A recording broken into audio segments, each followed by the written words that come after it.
दोस्तों आखिर क्या कारण है ज़्यादातर लोग अपनी फाइनेंशियल फ्रीडम को समय से अचीव नहीं कर पाते हैं, जबकि कुछ लोग बड़ी जल्दी अपनी फाइनेंशियल फ्रीडम को अचीव कर लेते हैं। आपके इन्हीं प्रश्नों के उत्तर आज की इस वीडियो में मिलने वाले हैं। इस कुछ ही समय पहले कम्युनिटी पोस्ट में एक क्विज पूछा गया था, उसका आंसर भी आपको वीडियो के एंड में मिलेगा, इसलिए कंप्लीट वीडियो को अच्छे से देखिएगा ताकि आप लोग को अपने सही उत्तर पता चल पाए। 2023 में हम कैसे फाइनेंशियली फ्री या फाइनेंशियल फ्रीडम आसानी से अचीव कर सकते हैं, इसका उत्तर आपको इस कंप्लीट वीडियो से आसानी से मिल जाएगा। तो दोस्तों आज इस वीडियो को देखकर चौंकिएगा नहीं, क्योंकि आज मैं जो आपको बताने वाला हूं इसे जानकर आप लोगों की सोच फाइनेंशियल फ्रीडम को लेकर पूरी तरह बदल जाएगी और आप लोगों को समझ में आसानी से आ जाएगा कि फाइनेंशियल फ्रीडम है क्या। आखिर आसान भाषा में फाइनेंशियल फ्रीडम का मतलब होता है इतना पैसा या इतनी इनकम हम लोग कमाएं या रख लें, उसके बाद हमें और कुछ ना करना पड़े। चलिए थोड़ा और बारीकी से समझते हैं। आपका मंथली एक्सपेंसेस कितना है, इसका आप आंसर नीचे दीजिए, ठीक है, और उसे आप 12 से मल्टीप्लाई कर दीजिए। फिर उसे आप 25 से मल्टीप्लाई कर लेंगे तो आपको रिक्वायर्ड अमाउंट यानी जो जरूरी अमाउंट या जरूरी आपका कम है या आपका पैसा है जो आपको फाइनेंशियली फ्री बना सकता है, वो आपको पता चल जाएगा। जी हाँ, ये प्रोसेस करने से या इतना अगर आप कैलकुलेट कर लेते हैं तो इससे आपको मिनिमम कितना अमाउंट चाहिए फाइनेंशियली फ्री होने के लिए, उसकी कंप्लीट नॉलेज आपको मिल जाएगी। चलिए इसे और अच्छे से समझते हैं एक ऋषभ नाम की कहानी से कि किस तरह उसने फाइनेंशियल फ्रीडम को अचीव किया और क्या क्या गलतियां नहीं होनी चाहिए फाइनेंशियली फ्री होने के लिए। सभी की तरह ऋषभ भी फाइनेंशियली फ्री होना चाहता था। जो चाहता था ना ही उसके पास कभी काम का कोई लोड हो और ना ही कोई चिंता, जो चाहे वो खरीद ले बिना किसी टैग के, जहां पर चाहे वहां घूम सके बिना किसी फी। लेकिन ज्यादातर लोग ये सोचकर बैठ जाते हैं जब तक ये समय आएगा तब तक तो हम बूढ़े हो जाएंगे, अगर तब तक हमें ये ऐशोआराम मिल भी जाए तो कुछ फायदा नहीं होगा, ना ही हम उतने पैसों का कभी फायदा उठा पाएंगे और ना ही मजे ले पाएंगे। लेकिन क्या ये जरूरी है फाइनेंशियल फ्रीडम बुढ़ापे तक मिले? जी हाँ दोस्तों, बुढ़ापे से पहले भी हमें फाइनेंशियल मिल सकती है। जानिए कैसे। इससे पहले हम ये जानेंगे कि ज्यादातर लोग ऐसा क्यों सोचते हैं कि फाइनेंशियल फ्रीडम बुढ़ापे में ही मिल पाती है। पीजीआईएम रिटायरमेंट रेडीनेस सर्वे 2020 जो कि 8 मेट्रो 7 नॉन मेट्रो सिटी में 3000 लोगों में कंडक्ट हुआ था, लगभग 65% इंडियंस जो पहले ही फाइनेंशियली फ्रीडम होने पर बुढ़ापे वाली सोच रखकर बैठ जाते हैं, वो समय रहते किसी भी अपनी फाइनेंशियल प्लानिंग पर ध्यान नहीं देते, जिससे वो थोड़ा थोड़ा ही पैसा बचा पाते हैं और लास्ट में उनको वही मिलता है जो वो सोच रहे थे। इस सर्वे में ये भी बताया गया कि 52% ही लोग आइडिया होता है कि रिटायरमेंट में आखिर कितने पैसे चाहिए, बाकी 48% लोग को अपनी रिटायरमेंट वेल्थ का कोई आइडिया नहीं होता। आई होप आप लोगों को पता चल गया होगा कि ज्यादातर लोग बुढ़ापे तक भी फाइनेंशियल फ्रीडम अचीव कर पाते हैं या फिर वो भी नहीं अचीव कर पाते हैं। दोस्तों अगर आप 20 से 45 की एज में हैं तो यकीन मान लीजिएगा आपका जो टाइम है बहुत बड़ा हथियार है। इसी एज में अगर आप फाइनेंशियल प्लानिंग करके यूटिलाइज कर लेते हैं तो डेफिनेटली आपको फाइनेंशियल फ्रीडम अचीव करने के लिए बुढ़ापा नहीं देखना पड़ेगा, क्योंकि यहाँ मैं ऐसे तरीके बताने वाला हूँ जिसकी हेल्प से आप खुद पर बिना प्रेशर डाले काफी ज्यादा पैसे बचा पाएंगे। वीडियो में अंत में जो तरीके बताया गया है वो तो आपके लिए और ज्यादा बेनिफिशियल होने वाला है, इसलिए पूरी वीडियो को बहुत ध्यान से देखना और नोट्स भी बनाते हुए चलना। Now let's begin. सबसे पहले एक मेजरेबल गोल बनाएं। जैसे एक क्रिकेट मैच में पहली इनिंग के बाद बैटिंग करने वाली टीम एक स्कोर खड़ा करती है जिसको सामने वाली टीम को हर हाल में पूरा करना होता है सेकंड इनिंग में जीतने के लिए। अब खुद सोचिए जरा क्रिकेट मैच में स्कोर नाम की कोई चीज ना हो तो कैसा होगा। स्कोर के बिना कोई भी स्पोर्ट्स आप इमेजिन नहीं कर सकते दोस्तों। इसी तरह हमारी लाइफ में भी यही केस अप्लाई होता है। बिना गोल के हमारी लाइफ मीनिंगलेस है दोस्तों, बिल्कुल अधूरी सी है। आपको हर वो शख्स कंफ्यूज मिलेगा जिसका कोई गोल नहीं है दोस्तों जिंदगी में। देखिए अगर आप ये सोच भी लेते हैं कि रिटायरमेंट से पहले आपको फाइनेंशियली फ्री होना है, इससे कोई स्पेशल फर्क नहीं पड़ेगा, क्योंकि फाइनेंशियली फ्री होना आप लोगों का विजन हो सकता है, गोल नहीं।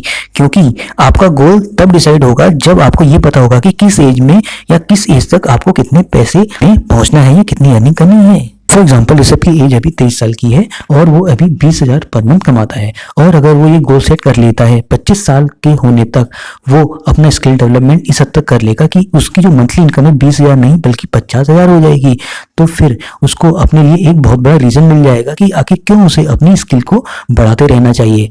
जैसे ही वो 25 से 50,000 पर मंथ पर आ जाए तो अपनी 27 से 30 साल की एज का एक इनकम गोल सेट कर ले। इसी तरह एज के साथ आपके स्किल और इनकम गोल सेट दोनों दोनों ही बढ़ते चले जाएंगे दोस्तों। इसी तरह अगर गोल सेट करते चले जाएंगे तो 30 से 40 की एज में आपकी इनकम लाखों में होगी फ्रेंड्स। सेकंड नंबर पर आता है record your expenses between online and offline. पहले की टाइम की अगर बात की जाए तो बहुत दूर दूर तक पैदल चलकर सामान लेने जाना होता था और अलग अलग जगहों में छानबीन करके चीजें खरीदते थे दोस्तों कि कहीं हम लुट कर घर ना आ जाएं। लेकिन मॉडर्न टेक्नोलॉजी ने दूर की शॉपिंग को ऑनलाइन कर दिया है। आज हमें कुछ भी खरीदना हो तो बस मोबाइल निकालकर ऑर्डर देने की जरूरत होती है और चीजें घर पर ही पहुंच जाती है। इससे हमारा काम तो आसान हो रहा है, दूसरी तरफ इससे हमारा बजट भी बिगड़ रहा है, क्योंकि जब भी हम कुछ ऑनलाइन खरीदते हैं तो फिक्स प्राइस होने की वजह से उसकी एक्चुअल वैल्यू का अंदाजा नहीं लगा पाते हैं। हो सकता है जो चीज हमें ऑनलाइन 5,000 की मिल रही हो वो कहीं ऑफलाइन 3,000 की मिल रही हो, लेकिन हम इन चीजों को कंप्लीट इग्नोर कर देते हैं कि कौन जगह जगह धक्के खाकर अपना टाइम बर्बाद करे। देखो ये बात बिल्कुल सही है कि पैसों से ज्यादा टाइम की कीमत होती है, लेकिन टाइम बचाने के चक्कर में आप धड़ाधड़ ऑनलाइन शॉपिंग किए जा रहे हो आंखें बंद करके। विश्वास करो दोस्तों, कुछ ही सालों में आप इतना पैसा वेस्ट कर चुके होंगे जो आप सोच भी नहीं सकते। अगर आप सही में प्रूफ देखना चाहते हो तो अभी आप ऑनलाइन शॉपिंग हिस्ट्री में जाओ और जितनी भी चीजें आपने ऑनलाइन खरीदी हैं उन्हें आप ऑफलाइन बिक रही चीजों से कंपेयर करके देखो। मैं गारंटी देता हूँ इसकी। मैं ये नहीं कह रहा कि आप ऑनलाइन शॉपिंग ही बंद कर दो, ऑनलाइन केवल उन चीजों को ही खरीदो जिन्हें देखकर आपको ये लगे कि ऑफलाइन मिल पाना मुश्किल है। अगर आपने ये हैबिट बना ली तो आप काफी पैसा सेव कर पाओगे। इसलिए ऑनलाइन केवल उन्हीं चीजों को खरीदो जो आपको ऑफलाइन रेयरली अवेलेबल है और अपनी सेविंग को बचाओ ज्यादा से ज्यादा। तीसरा तरीका है find the ways to cut your spendings. देखो दोस्तों, अगर आप बहुत कोशिश करने के बाद भी अपना पैसा सेव नहीं कर पा रहे हैं तो आपके पास दो रास्ते होते हैं, या तो कुछ भी करके अपनी इनकम को बढ़ाना या फिर खर्चों को कम कर लेना। अगर आप कुछ ऐसा काम करते हैं जिसमें आपको फिक्स सैलरी मिलती है तो जल्दी इनकम बढ़ा पाना मुश्किल होगा। जब तक दूसरी सोर्स ऑफ इनकम नहीं आ जाती तब तक आपको दूसरा रास्ता चुनने की जरूरत हो सकती है, जो है अपने खर्चों को कम करना। इससे पहले आपको अपनी लाइफ में ट्विस्ट लाना होगा, मतलब अगले महीने तक आपको वैसे ही नॉर्मल खर्चा करना होगा जैसे पहले करते आ रहे हो, लेकिन इस महीने आपने जो भी छोटा या बड़ा सामान लिया है सबकी एक लिस्ट बना लेना। जब आप पूरे एक महीने की लिस्ट एक साथ देखोगे तो आप पक्का चौंक जाओगे, क्योंकि वहां पर ऐसे कई खर्चे थे जो बिल्कुल भी जरूरी नहीं थे। फॉर एग्जांपल, किसी वेब सीरीज या मूवी के लिए ऑनलाइन प्लेटफॉर्म का पेड सब्सक्रिप्शन लिया हुआ है, वो चीजें आपने इसलिए खरीदी क्योंकि वो आपके दोस्तों ने कहा था, और आपको ऐसी बहुत सी चीजें मिल जाएंगी जो बेफजूल की थी।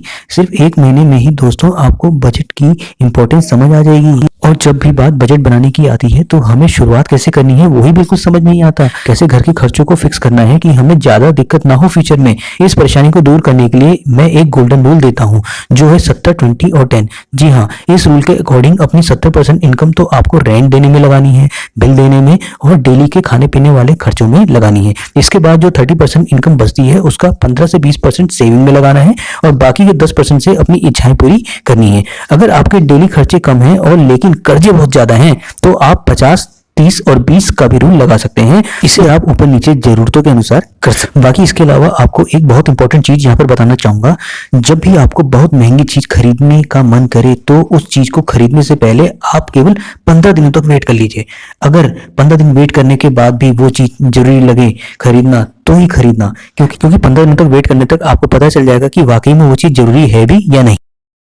तो सबसे इंपॉर्टेंट स्टेप आता है ऑटोमेट योर सेविंग। जी हाँ, मान लेते हैं अगर आपने अपना बजट बना भी लिया है और आप कुछ पैसे निकाल कर भी सेव कर पा रहे हैं, लेकिन एक मंथ आप सेविंग के पैसे अलग निकाल कर रख लेंगे, दूसरे महीने भी आप ऐसा ही करेंगे, तीसरे महीने भी आप ऐसा करेंगे, लेकिन ये कंसिस्टेंटली कर पाना आपके लिए काफी मुश्किल हो जाएगा। फिर उस एक टाइम में आपको जो भी मोटिवेशन होगा वो थोड़ा कम होने लगेगा।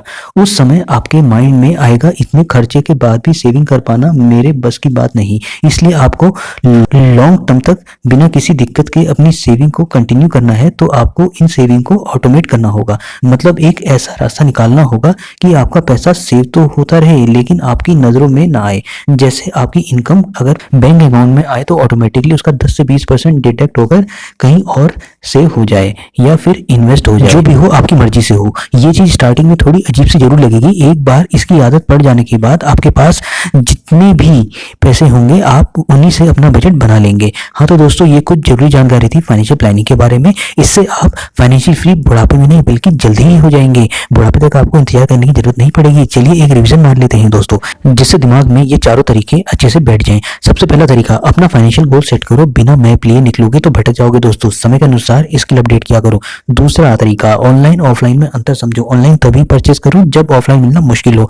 तीसरा तरीका, अपनी स्पेंडिंग यानी खर्चों पर ध्यान दो। आप अपने पूरे मंथ के खर्चों को देखो और ध्यान दो तो कितना फालतू खर्चा किया है सब पता चल जाएगा। ध्यान में रखकर बजट बनाओ और उसी के हिसाब से चलो। चौथा तरीका, अपने बचे हुए पैसे अपनी नजरों में मत आने दो दोस्तों, यानी सेविंग ऑटोमेट रखो और सामने सामने सेविंग करोगे तो पेशेंस खो बैठोगे। आई होप आज की फाइनेंशियल नॉलेज आपकी बहुत काम की रही होगी। अगर वीडियो अच्छी लगी तो लाइक और सब्सक्राइब डेफिनेटली कीजिए और अपने दोस्तों से और रिलेटिव्स के साथ जरूर शेयर कीजिए, जिससे आपकी नॉलेज लगातार बढ़ती है और आपके रिलेटिव्स की भी। अगली वीडियो किस पर चाहिए आप नीचे मैसेज चैट बॉक्स में कर सकते हैं। इसी तरह की फाइनेंशियल वीडियो के लिए सब्सक्राइब करना ना भूलें मनी ग्रेडियंट को। तब तक के लिए good luck, stay healthy, stay fit and take care. Love you all guys. अब आती है क्विज की बारी। दोस्तों, कुछ ही दिनों पहले मैंने कम्युनिटी में एक पोस्ट किया था जिसमें मैंने ये पूछा था कि क्रिप्टो करेंसी आखिर किस में आती है, इन्वेस्टमेंट में या ट्रेडिंग में। तो दोस्तों, ज़्यादातर लोगों ने इसका आंसर इन्वेस्टमेंट दिया है, जबकि ये बिल्कुल गलत जवाब है। इसका आंसर है ट्रेडिंग। जब भी हम कहीं पैसे लगाते हैं और शॉर्ट टर्म गेन करते हैं और वहाँ पे हमारा शॉर्ट टर्म मोटिव फुलफिल हो जाता है और या फिर उसमें हम फेल हो जाते हैं, तो ये ट्रेडिंग का हिस्सा कहलाता है। तो इसलिए ट्रेडिंग को अच्छे से समझ लीजिए। जहाँ पे हम कम समय में प्रॉफिट गेन करने के लिए पैसे लगाते हैं तो वो ट्रेडिंग कहलाता है, ना कि इन्वेस्टमेंट कहलाता है। इस तरह की वीडियो के लिए जुड़े रहिए मनी ग्रेडियंट।